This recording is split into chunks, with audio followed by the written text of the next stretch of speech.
ये कितने शर्म की बात है कि जिस नेपाल से हमारे देश का रोटी और बेटी का रिश्ता है, उस देश की बेटी के साथ जब घिनौना अपराध हुआ तो हम और आप सिर्फ तमाशा देखते रहे।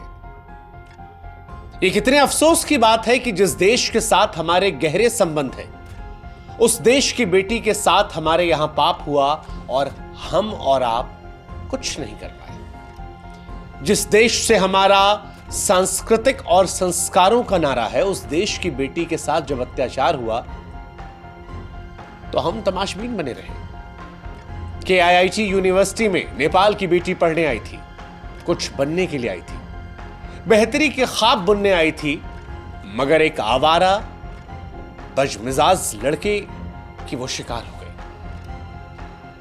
अफसोस इस बात का और ज्यादा है कि जब बेटी के साथ ज्यादती हुई तो कॉलेज के प्रशासन ने कार्रवाई करने की जगह लीपापोती शुरू कर दी। नेपाल की बेटी को इंसाफ दिलाने की बजाय नेपालियों पर दाग लगाने की कोशिश कर दी। तुम्हारे कंट्री का उतना बजट होगा, बच्चों को फ्री में पढ़ाए, वो तुम्हें दिखाई नहीं दे। You should feel proud of your university. You should feel... Hindustan को शर्मसार करने की कोशिश कर दी। KIIT प्रशासन क्या सोच रहा था कि उनका पाप सामने नहीं आएगा? सच्चाई सामने आती है और यह तो एक बच्ची की मौत का मामला था। मन में सवाल आता है कि क्या कसूर था उस बिटिया का?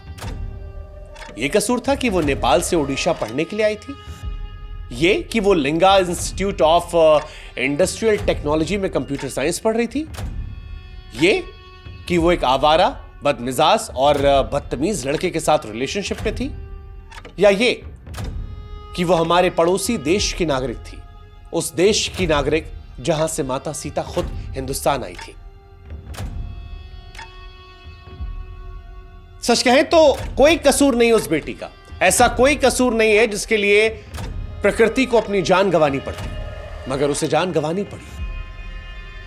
लेकिन प्रकृति की मौत के बाद जो कुछ हुआ वो और ज्यादा हैरान करने वाला था। प्रकृति की मौत के बाद पर्देदारी का एक ऐसा खेल शुरू हुआ जिसमें मौत किस वजह से हुई, किस कंडीशन में हुई, जिम्मेदार कौन है, कसूरवार कौन है, इन सारी बातों को हटाकर यूनिवर्सिटी प्रशासन का शर्मनाक, नाकाबिले बर्दाश्त रवैया देखकर आज 140 करोड़ हिंदुस्तानी शर्मसार है।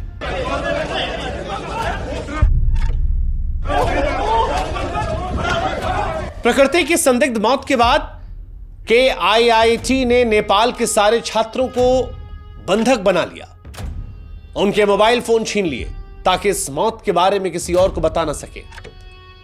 कहा जाता है कि उन्हें मारकर भगाया गया, कहा गया अपने देश चले जाओ।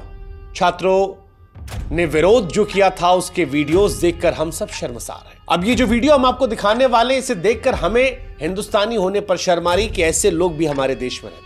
40,000 बच्चों को अभी खिला रहा है, पढ़ा रहा है। तुम्हारे कंट्री का उतना बजट होगा। ओडिशा के KIIT की ये दो प्रोफेसर हैं। पहली का नाम है मंजूषा पांडे।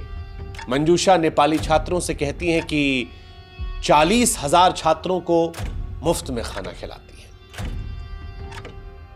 अरे मैडम माफ कीजिएगा, वो खाना आप अपनी जेब से नहीं खिलाती है, उसके बदले में इंस्टीट्यूट इन बच्चों से मोटी फीस लेता है। जिस हॉस्टल में रहते हैं उसकी फीस देते हैं। आप इस भ्रम से निकल जाइए कि आप अपनी जेब से इनको खाना खिला रहे हैं।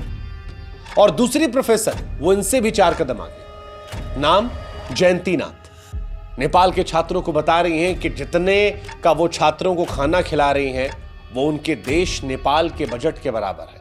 तुम्हारे कंट्री का उतना बजट होगा। सच कहे तो यकीन नहीं हो पा रहा कि किसी प्रोफेसर की सोच इतनी छोटी, घटिया कैसे हो सकती है,